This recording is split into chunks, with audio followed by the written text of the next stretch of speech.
Now we'll be getting the Frank Krznarich tour of Jerome.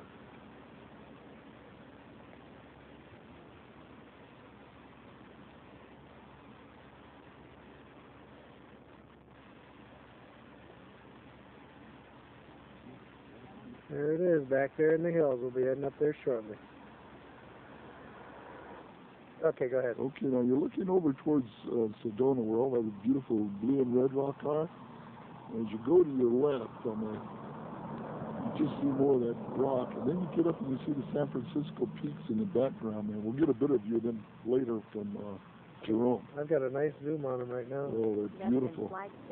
Yeah, just above Flagstaff, that's in the background. Then as you come down, you'll spot the cement plant. And I worked there for about 3 months in late 1950 to early 51. The cement plant or the smelter? I'm sorry, the smelter. You can see the black slag. That black slag behind it is what I was telling you about. They're going to take that out of there starting in about 3 or 4 months. And they're going to take, using current methods, they're going to take the rest of the copper out and the gold. And then they're going to use that in golf courses as the sand traps. Oh, that'll be good. Yeah. And you zoom over here to the right, you can see the town of Clarkdale. I don't know if you can see the elementary school down here. Right over here by the elementary school to the right, you can see a dried up grass field. That's where I played my last football game, high school football game in 1949. We beat Clarkdale 34-0. What position were you? I was a left guard on offense and middle guard on defense. What was your number? Number was 70. In those days, you played both ways. If you go over just a little to the left, you'll see a cluster of houses right beyond the school. Margaret lived there just before we were married, and she sold that house. And if you come over further to the left over here, you'll see the Yavapai Apache tribe. That's where they live. And they're going to build, I think it's right down here or maybe over to the right here, they're going to build 400 homes. They just got the okay from the town of Clarkdale. If you go over here further, you'll see the cement plant. And that's where Margaret worked before she retired. And Margaret was the secretary to, well, she was the top secretary there. She was secretary to the general, vice president, and general manager. That's Phoenix Cement? Phoenix Cement, uh-huh. Okay. It's owned by the Salt River Pima Indians out of Phoenix. Up here now, you see Mingus Mountain. I don't know how high that is. I'd say it's about 7,800 feet high. Because when you go over the crest, going down to Prescott, it's 7,200. Then you have to climb about another 400 or 500 feet. Up at the top, there's a real nice picnic ground with a panoramic view of the valley. You know what you can do now is just go to the right there. And you're seeing the mountains where I used to run around with some of my friends when we were kids. We used to climb all over those mountains. You can see the mountain to the bottom and into the right. The one with the snow on it right above Jerome, there's a J up there normally, but you can't see it because of the snow. To the right of it, you can see the different layers of the pit. And that was the open pit mine in Jerome. And we'll see it closer when we get up there. And then right to the right of it, in front of the snow-covered mountain, is Sunshine Hill. And again, we'll see it from Jerome, but that's where a lot of our friends used to live. Margaret's my friend. Right below it, you'll see a couple of houses. And that's right by the state park.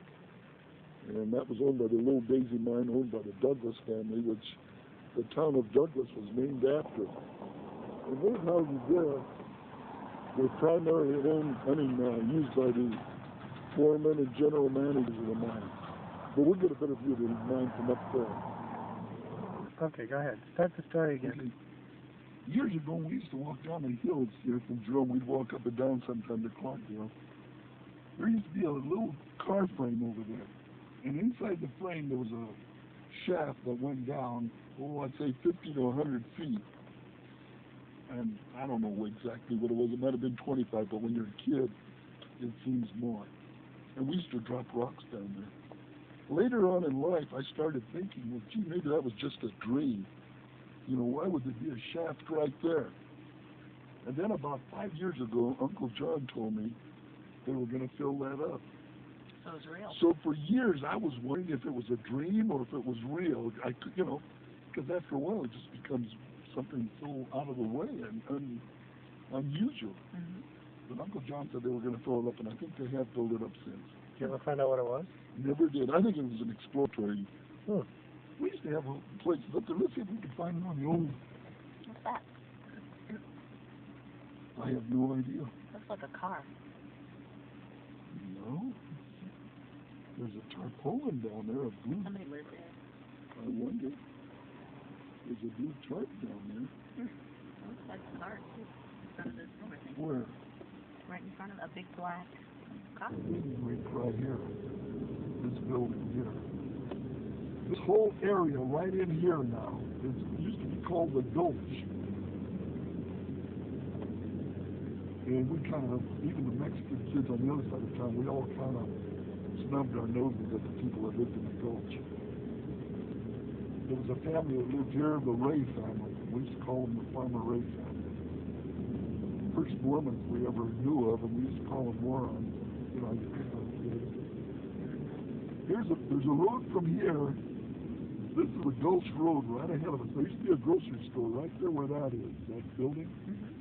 But you can go up there, and you'll end up, you know, when you turn right to go to our old house?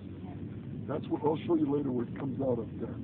Grandpa came here in 1918. Here's the road right here that used to go down to the Rollery.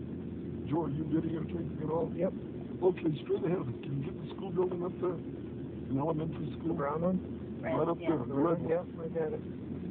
See those arch deals? That's where I went to 5th and 6th grade up in that room. That was called the elementary, building C, it was called.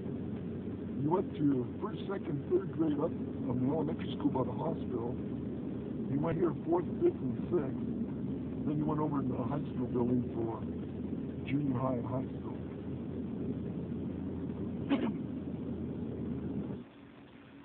Up there, can you see it?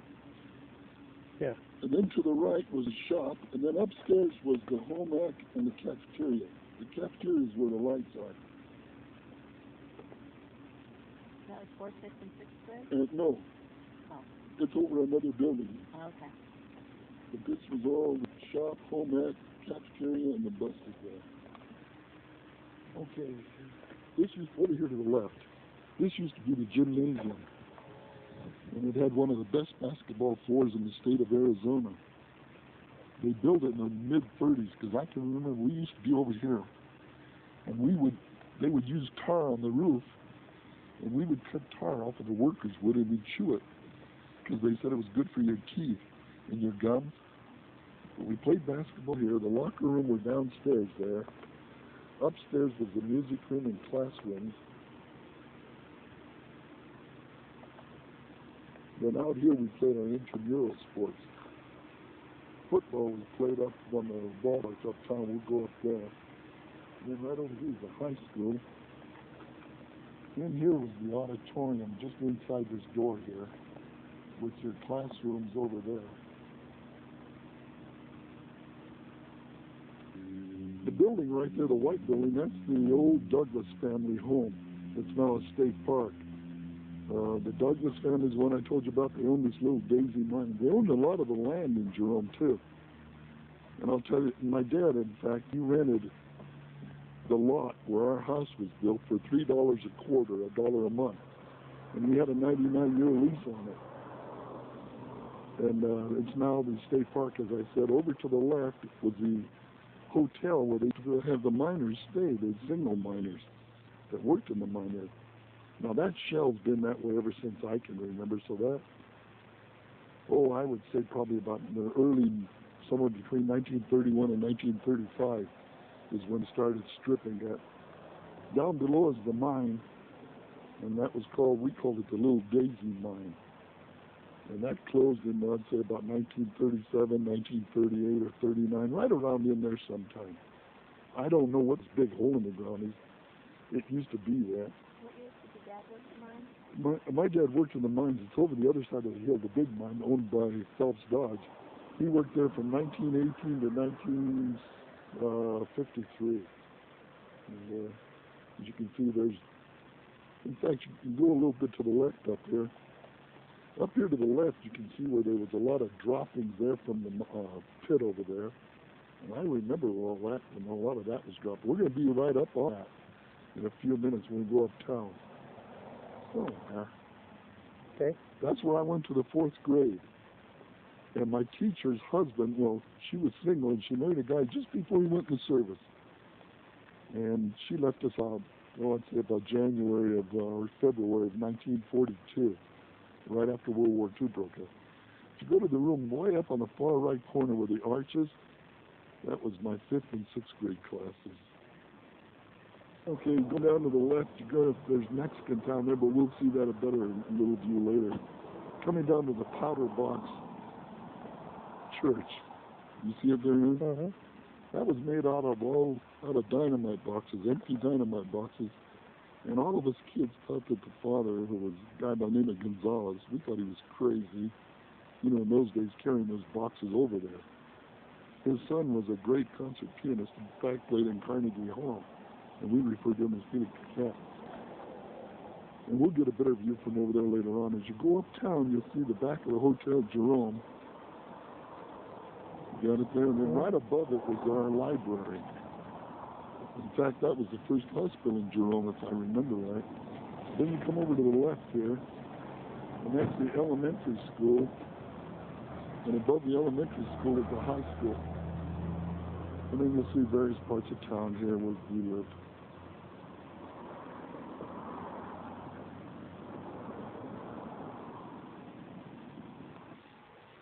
You can see the Catholic Church there. And this up to the right, it's located on what we call Company Hill. The big building up there is, all these houses were owned by Phelps Dodge Corporation. And that big building there was where they housed the carpenters, the electricians, the plumbers to maintain those houses. Uncle John worked there one summer, I think between his junior and senior year in the plumbing area. And then he made sure that Uncle Nick Ladich got the job. But there were all houses up in there. There's the water tanks way up there. Then as you come around, you're looking into the pit. And here's some of their buildings here, their maintenance yards. There's a pit right here in the background. And these are all buildings. These are the garages where they have the vehicle grade. These are historical there because some people lived in here. As you go over to the right here, you'll see our ball field. It's snow covered right now. We used to play football and basketball here. Football and baseball. We used to have a high fence there so the ball wouldn't go down over the road. In football, if you were a boy and you had either shop, physical education,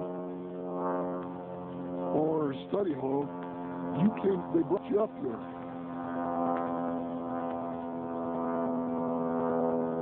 Noisy airplane. Yeah. Yeah, that's like that. Really? Yeah. They brought you up here for an hour during that class, and what you did is you lined the field and threw the rocks off. On game day. Yes. Now, if you could hit right over in this area here, Joe, right in front of that big building, they used to have a building there, and it was made out of railroad ties. And it had 3 sides to it. 4. The 2 sides, the back, and the roof. And a horn would blast over in that big building around 4 o'clock in the afternoon, and everybody would run under there. Well, about 5 o'clock, I guess, it'd have to be. We'd run under there, and they would blast from the pit, and rocks would fall over here. And as soon as they were done, when they were done, they'd blow another blast, and we'd have to go out and clear the rocks. And we did that when we used to play softball because we'd have an early game and a late game here at night, too. These buildings up here were the administration buildings for the Phelps Dodge. And I haven't told you this, Kathy, but Uncle John went up there, a couple months ago. And there's a young kid that's a friend of the family. He takes care of it now. And they have all the records of everybody that worked there. And Uncle John found Grandpa's records, and he took them out, and the young man said, "You can't take those." And John said, "Who's going to stop me?" He said, "That's my dad's record from 1918 to 1953. Wow. And he has them. No, he gave them to Paul Jr. to make copies of. Hold on, let me let it trip. All right, we got it. and they'd come up the, let me know when you're ready. I'm going. Okay.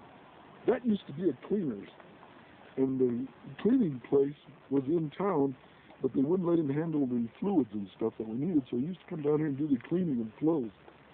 Here's where all the rock was that was dumped from the pit. And there was a man killed here one time because one of the big trucks with those big wheels was backing up, and he got in the way. Up on the hill there is what we call Sunshine Hill, and that's where a lot of the families lived up there too. Where are all the houses now? They're just gone? What they did, a lot of the houses, is they cut them in half and moved them to Prescott or Flagstaff. Huh.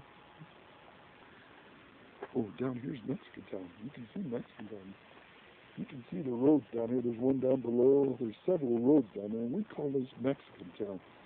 And there were several more roads that you can't see. But that was just filled with houses down in there. You didn't see that many trees there when we were growing up. The one thing you have to remember about Jerome, you had very little greenery up here. The smoke came right up the hill from the smelter. It killed any vegetation, any greenery. You couldn't grow. You couldn't grow grass. I mean, I know you'll laugh because there's not that much level ground, but you couldn't grow trees hardly because all that smelter smoke would kill it. And you were talking about the train tracks earlier. Yeah, okay. Later, when they were through filling this here as much as they wanted to dump down there, the train tracks, as you can see, lead across the mountain there. And that led down to the mine. And when we get over the other side of the hill, I'll show you where it came down and how they took it down to the smelter in Clarkville, which is 5 miles away, but back there probably only be 4 miles from there. Here used to be the swimming pool. And your Uncle John was a lifeguard there one year. And then over to the right, they used to have houses. This fence wasn't here, of course. And they had 2 rows of houses. I'd say there were maybe 6 or 8 houses over that place. On this side, you had 2 rows of 3 houses each. There used to be a tennis court. And Pete Zankovich's wife, Betty, lived in the first house. It used to be about right where these trees are. Right there to where the gate is, that was a road down to the 500-foot level where the mine is. And we'll see it from up ahead, a little better view of it where it went. Okay, you see the main mine. This is Phelps Dodge. This is where most of the copper around Jerome was extracted from here. This is called a 500-foot level. Back when you were looking at the pit, you saw that big hill there. That was... Oh, yeah, there's a road that leads to there if you want to see it. You know, the gate was over here, and then you just went down there and made a U-turn. Over in that area, before we get into the mine, there used to be a bunch of houses. We call that 500 homes. And those homes were all moved, I think, to Flagstaff. It's a long way to walk your girlfriend home and then walk back up. But as you enter the mine here, this is the 500-foot level. And it's measured from the top of the mountain. It seems strange you'd call this, you know, where you enter 500 foot, but it's measured from the top of the mountain back there where we saw the pit. You go in about a quarter of a mile, and you drop down 1,800 feet to the 2,400-foot level. Grandpa Krznarich was the only man that started pouring concrete around the elevator shaft from the 2,400-foot level that finished up to 500-foot level. He was known as one of the better concrete men in the Jerome area. He worked underground. He worked in these areas. You had different kinds of shop here. You had the boilermaker shop. You had the carpentry shop. You had the electrical shop. Anything that was needed to work underground. When you got down to the 2,400-foot level underground, you went about another, I'd say, an eighth to a quarter of a mile, and then you dropped down to the 3,300-foot level. You went a little further, and I don't know how far it is now. I wouldn't even venture a guess, but you dropped down to the 5,000-foot level. Now, when I say you drop down, there isn't a complete drop, because every 50 to 100 feet, there's a drift going off. And this is just drifts all over like a spider web. Like you'd have one at the 1,200-foot level, you could stop the cage there and let people off. Might be the 1,250, the 1,300-foot level, the 14, like, etc. If you look just beyond the support area, you'll see a track area going down there. I can't remember whether it was 1,000 or 1,100 or 1,200 foot level is where they would bring the copper to, dump it into the big train that would go those tracks and go down to Clarkville and dump it into the smelter where they did the smelting of the ore. Okay, this is the elementary school where you went kindergarten through third grade. The top floor on the right side there is where I went to third grade. And you can get a panoramic view of the whole Verde Valley here. It's a beautiful view. We're up by the old hospital, right? Well, it's called the Jerome Grand Hotel now, but it was a hospital. We're going to look at it from another angle pretty soon. And you're looking at a lot of the things we discussed before. You've seen the high school, you've seen the state park, you've seen the Hotel Jerome. And there's the church. Get a good picture of the church from here. Oh, it's a better one, really, because you don't have the trees blocking it. Yeah. The road right to your right down there, going over the hill. This one right here, Joe. Okay. Goes up, you call that the hog back. Over here on the right, and the left hand, right straight ahead of it. Oh, okay. And the first, second, third, fourth house over was a brown one, then a white one with green trim. That's where the Lattiches lived. They've lived there since the 1920s.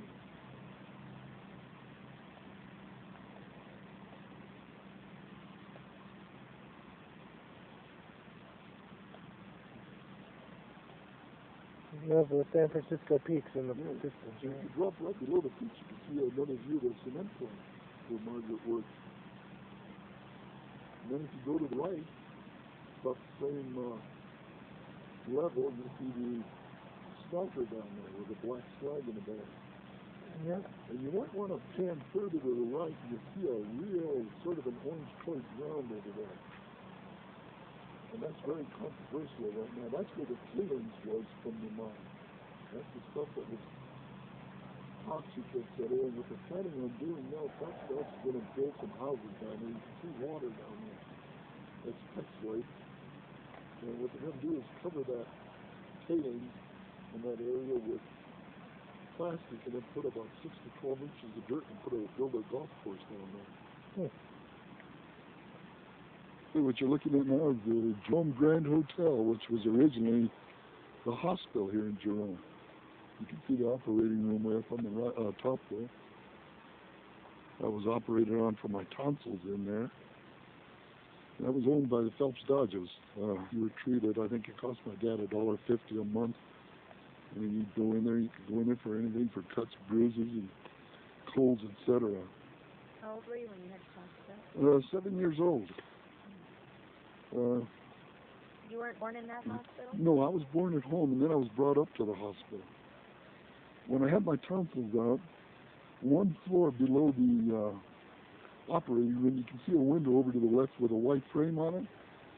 I was just on the other side of that, with the ward. I was on the other side of it. Is where my bed was. Then when they first found out I had diphtheria in 1941, if you follow that third floor all the way to the end, there's a white frame window on the second floor, and then up above it you can see a dark frame window. I was in that ward. And I'll never forget Dr. Phillips and Dr. Carlson. And Dr. Phillips was Kathy's pediatrician in Phoenix. Kathy's in Dan. And Dr. Carlson was the head surgeon, and he was in charge of the hospital. I can still remember them arguing over my bed, what was wrong with me. And Dr. Phillips convinced Dr. Carlson that I did have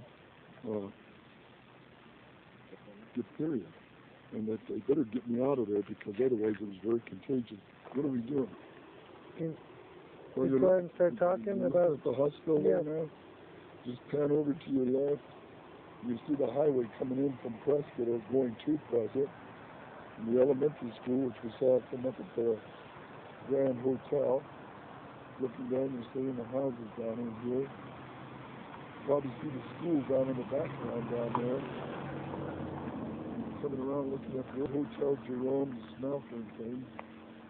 Then if you come around these trees here, you'll look and you'll see the library. And they also, on occasions, had a few dances up there for kids. That's the old surgeon's home there. The head surgeon of the hospital lived in this house up here.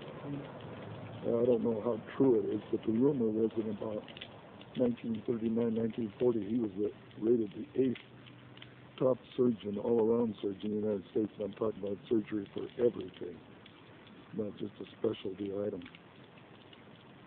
Here's the Holy Family Catholic Church. And down here where the pickup is, the main church is up the street there, you can see it. But right here where the pickup is, where we used to have catechism on Saturday morning, and if you didn't show up, Father John would come down to the house and pick you up and physically bring you up here. Right where you see the cars parked, that used to be a 4-story building. On the first story, you can see the bank vault. There was a bank, hardware store, there was a stock brokerage house, and there was a cleaners on the end. On the next floor was the company grocery store, clothing store, shoes. Then the third floor was a big dance hall. And then the fourth floor was where the Elks and the Moose and civic organizations met. Really quite a building at that time.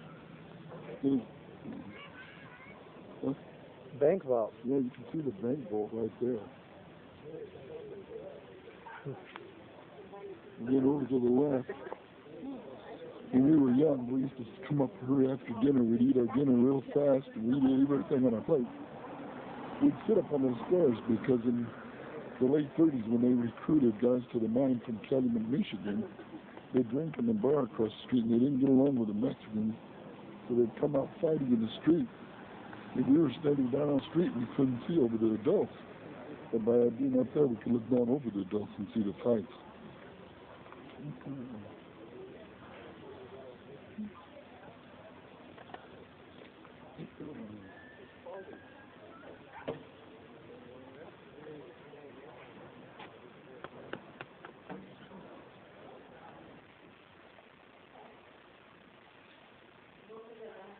There's your old box. 404. I used to work in here. Did you really? I used to come up here at 6 in the morning and sweep out and start the furnace back there every morning. I did that when I was in the 7th grade. That's a great post office.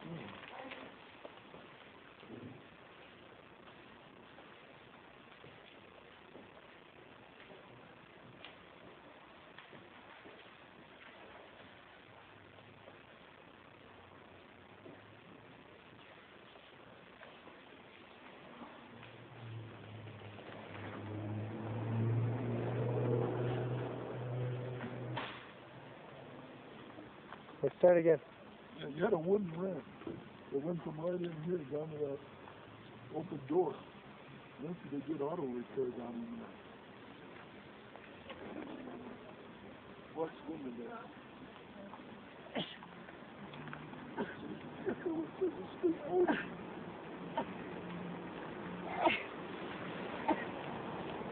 The yellow house up there was for the general foreman of the whole mine here in town.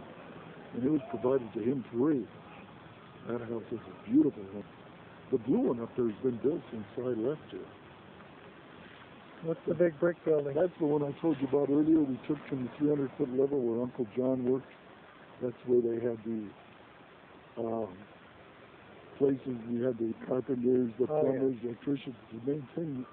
This whole mountain to your left, they call those the company houses. They were owned by Phelps Dodge. Rent was very inexpensive. I don't know what it was, but it was very reasonable. And it was great because you didn't have to paint it, you didn't have to do any repairs, you didn't have to do plumbing. There's electricity. They had electricians. Everybody did the work for you. It was just like living in an apartment. Oh, look at that little movie star. Right up here.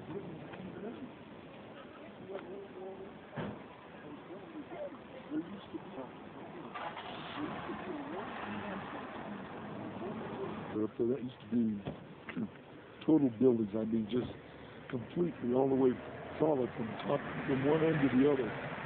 Then the jail was located right over here by the stairs, somewhere over there.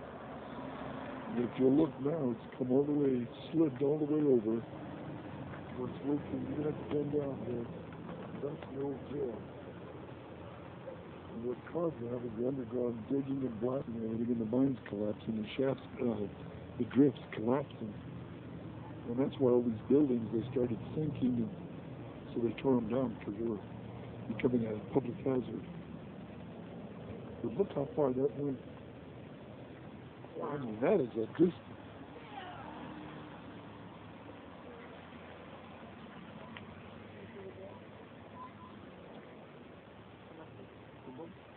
Right over here.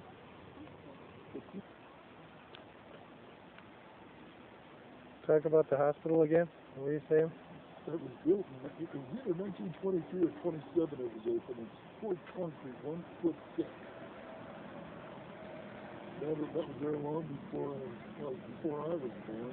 It would be there long after Britain's kids were gone.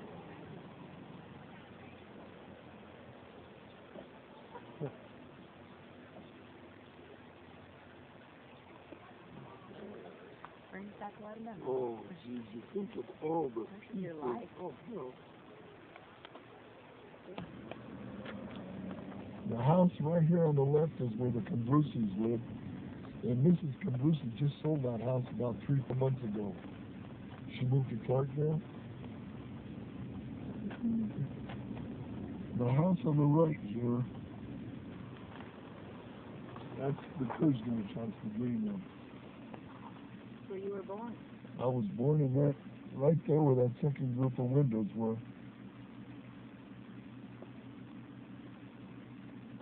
Now, your dad came from Yugoslavia? Yeah, just a second here. I want to show you one more thing. There used to be, right here where this parking garage is, there used to be a house with upstairs with 2 garages down here. And they would back out. My dad built this, concrete work around here. These pillars. Now the wood was put in by somebody else. So my dad built the concrete. Well, they'd back into his concrete there and he'd get mad. So he put that railroad rail there. So they'd back into it. And this used to be a porch where these 2 windows are. And down here by the fire plug to the left, there used to be a telephone pole there. And my dad strung a clothesline from the porch to the telephone pole, and my mother used to hang her clothes out there in that open space there.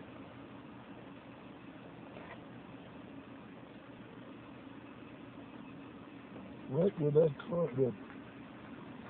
pickup is parked, we used to have a little coal bin that my dad built. And the guy would come by and dump the coal into the bin. Down the bottom there was a chute, little chute down there. We'd open up and bring the coal up to the house. Downstairs we had the wood that we used to chop to put in the stove for heating and cooking.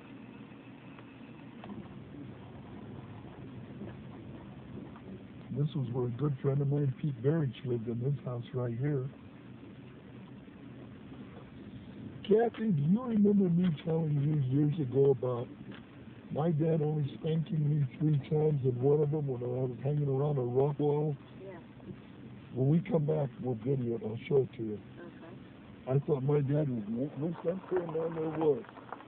But when I show you the rock wall, you'll understand why a little boy, 6 or 7, should not be hanging around there. The Potter Box Church. One we've seen from various places. Told you Mr. Gonzalez built that church.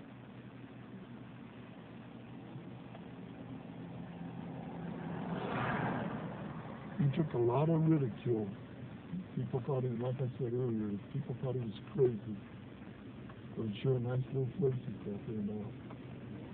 It was named after this family here, and they owned this house. I was sent up here in, I'd say in the winter of 51, I was sent to clean it out so they could have a dance and a party here. I had to clean this area here.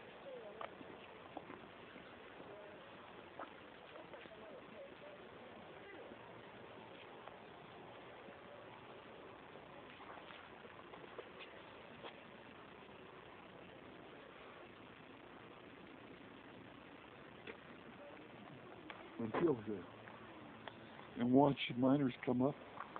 And I'd sit with some of the kids that their fathers worked. See, my dad worked in the other mine.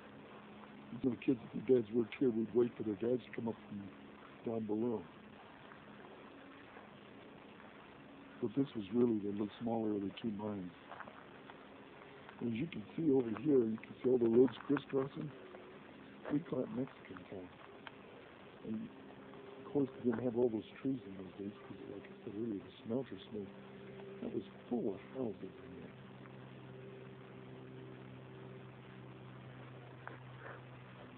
And there's these houses over here on the right was where the managers and foremen and people lived that worked for the Douglas family.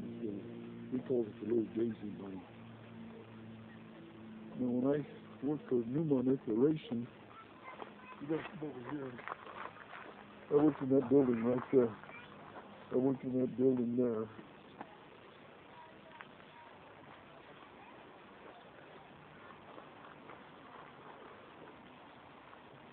There's the Lattage house, the white one up there with the green trim. You'll notice down below it to the left, there's a little shack, and that's where they used to keep chickens. They raised chickens. To the right, you could hang meat and go over there and light fires, and then you'd cause it to smoke so you could smoke your meat. And that's where they did it.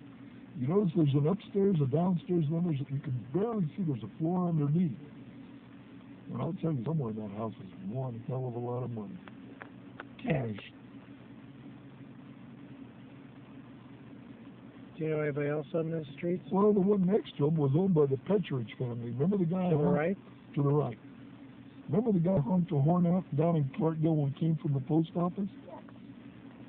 His dad and mother owned that house. And like I said, there were 5 boys. There's Charlie.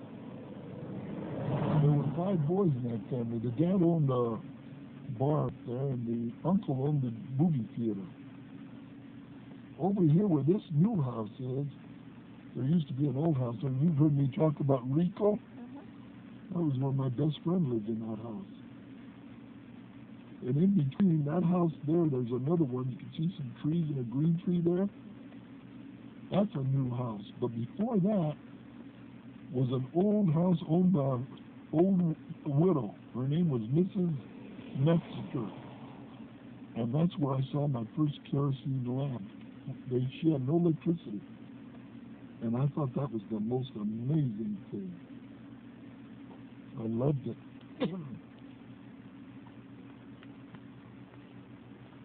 This was a narrow dirt road when I was a little boy, and we used to play softball on this street. We were all straightaway hitters because if you hit it to the left, you can see, we call that the dump, the little gully or creek area. And if it hit on the bounce, it went down. It was 2 strikes against you. If it went down on the fly, you were automatically out. But either case, you had to go get the ball. But we'd hit it up the mountains. We'd have an outfielder sit up there in the mountain, try to catch a fly ball up there. Where was home plate? Right here? Well, home plate was about right here. First base used to be some garages over here on the right where these trees are. And there was first base, second base, and then third base. Okay, this is the back side of our house. You can see it here now. My dad did have an apricot tree there, but never did amount to much because of the smelter smoke. We did not have the porch across the bottom. We were a little different in this respect that we had one bedroom downstairs. I call it a bedroom. It was really an open area. But in that bedroom, it was on this end. Next to it was the wine cellar where my dad made wine and sauerkraut every fall and early September. To the left was the woodshed where we kept our wood and chopped wood so to use for our stove in there. And then over here to the left, you can just see the back of the pickup up there. That's where we had our coal bin I was talking about earlier. And he built the house? My dad and Charlie Reisinger built that house. If I remember right, either my brothers or my dad told me it took 1.5 to 2 years to build that because they used to work 6 days in a month. So they had to work at night, and on Sundays the only time you had free to work on it. Comes the car. Dad was born in 1888 and came over from Yugoslavia when he was 18 in 1906. He and his brother Louis came over. Of course, they ended at Ellis Island and asking people around in Ellis Island where to go. They told him to go to Pittsburgh to work in the steel mills and he could make a good living, and he did that for about a year. And of course, he didn't like cold weather and he didn't like Pittsburgh. So what he did, he went to San Francisco to work. And he didn't care for San Francisco, so he went down to Los Angeles. And he makes pretty good money, but you know, he was a man that couldn't read, write, or speak English. He couldn't write the Yugoslav, the Slavic language. But he did find out that you could make even better money if you worked in the mines. And he was told by friends there that there were mines in Rome, Bisbee, and the Miami Globe area. He didn't know the difference one from the other. You gotta remember, this is 1918, so he came to Jerome. And he lived here until he retired in 1953. And he moved into Phoenix in 1954. Times in my life that my dad spanked me and he used the razor strap was he had forbidden me to climb on these rocks. And I thought he was being unreasonable. But look at those now.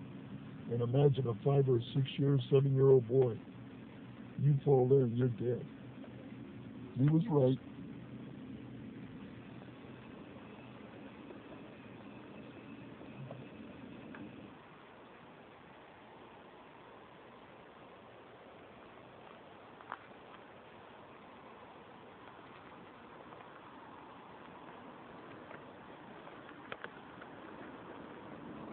Well, there you go. That's almost where we started. And this is going to conclude our trip, like what we said, a tour of Jerome. And if you look behind me, you'll see Jerome